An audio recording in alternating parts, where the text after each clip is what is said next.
Hello everyone, তো আমরা এখন ভাসানদানি স্যারের বইয়ের 17.12 ম্যাথটা দেখব। এখানে কি বলছে যে a jet propelled engine having two jets and working on turbojet system has a velocity 200 metre per second. তাহলে আমাদের সিএ এর ভ্যালু দেওয়া আছে 200 metre per second. When flying at altitude 12,000 metre, the density of air at this altitude being 0.1725. So rho of air দেওয়া আছে 0.1725. The resistance or drag by the plane is 650 kgf. So FD যেটা 650 কেজিএফ, সেটাই basically আমার প্রোপালসিভ পাওয়ার। ওকে, so প্রোপালসিভ power যেটা সেটা দেওয়া আছে 650 KGF. And the propulsion efficiency of the jet is 50%. So eta propulsion দেওয়া আছে 0.5. সো আমাদের এখান থেকে given the overall efficiency of the turbine plant is 18%. এটা ওভারঅল দেওয়া আছে 0.18. And the calorific value of the fuel is 11,750 kilo calorie per KG. তো absolute velocity of the jet, that means cj এর value বের করতে চাইছে। তো এখানে যেহেতু প্রোপালসিভ এফিসিয়েন্সি দেওয়া আছে, তো এটা খুবই সোজা। এটা আমরা জানি কি 2 into CA divided by CA plus CJ. তাহলে এই ইকুয়েশনে আমরা বসাইলেই বেসিক্যালি আমরা সিজে এর ভ্যালু পেয়ে যাব। এই তো সিজে এর ভ্যালু 600 মিটার পার সেকেন্ড। অথবা আমরা প্রোপালসিভ এফিসিয়েন্সি জানি কি thrust divided by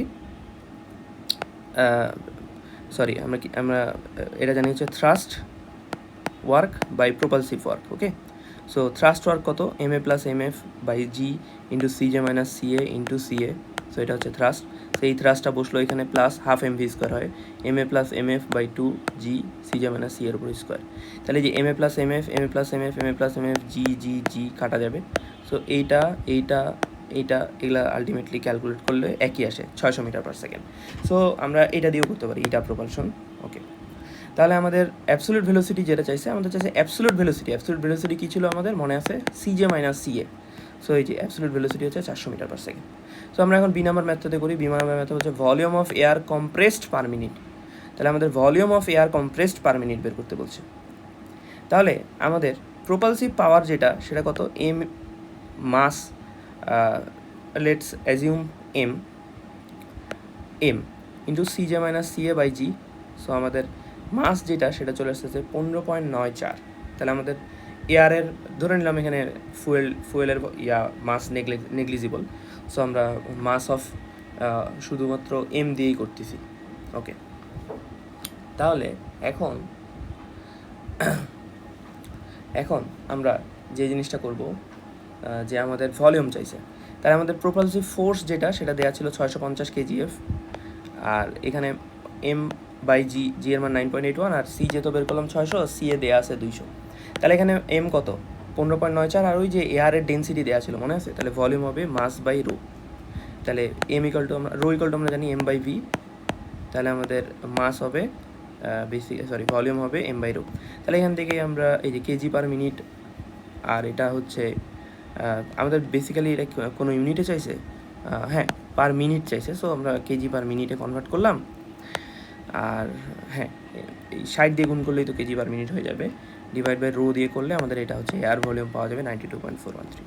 C number math আমাদের কী চাইছে? সি নাম্বার ম্যাথে চাইছে ডায়ামিটার অফ দ্য জেট। তাহলে জেটের ডায়ামিটার চাইছে।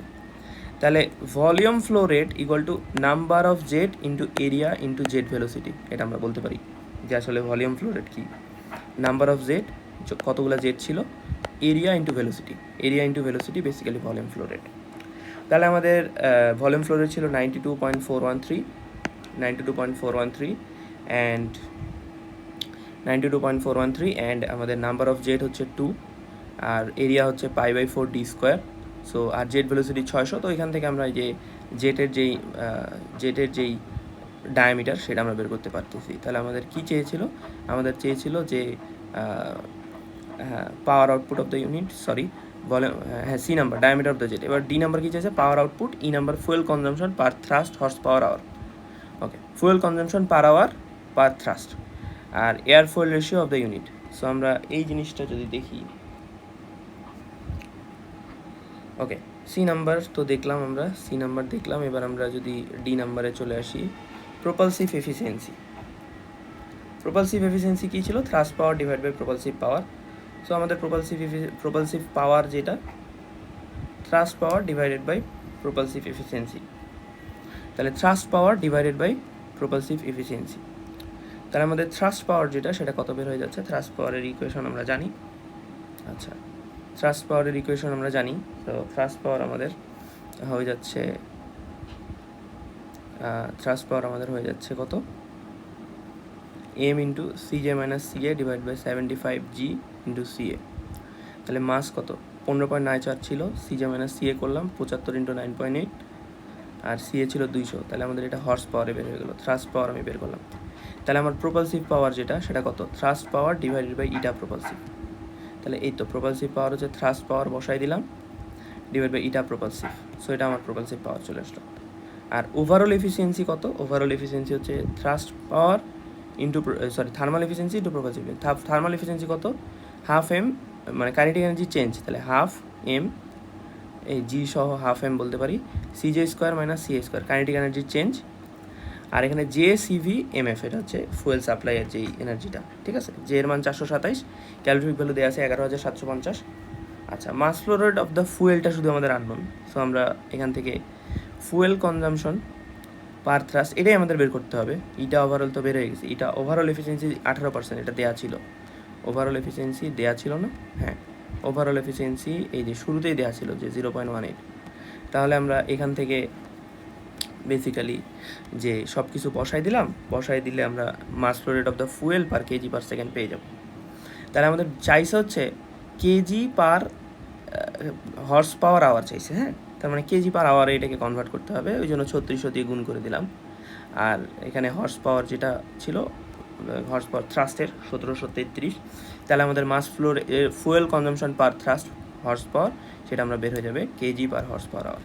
সো আমরা এখান থেকে এয়ার ফুয়েল রেশিও যদি এয়ার ইউজড পার আওয়ার আর ফুয়েল ইউজড পার আওয়ার দিয়ে যদি ভাগ করি, তাহলে এয়ার ইউজড পার আওয়ার কত, 15.94 ইন্টু 3600, তাই না, যেটা আমরা বের হয়েছিল।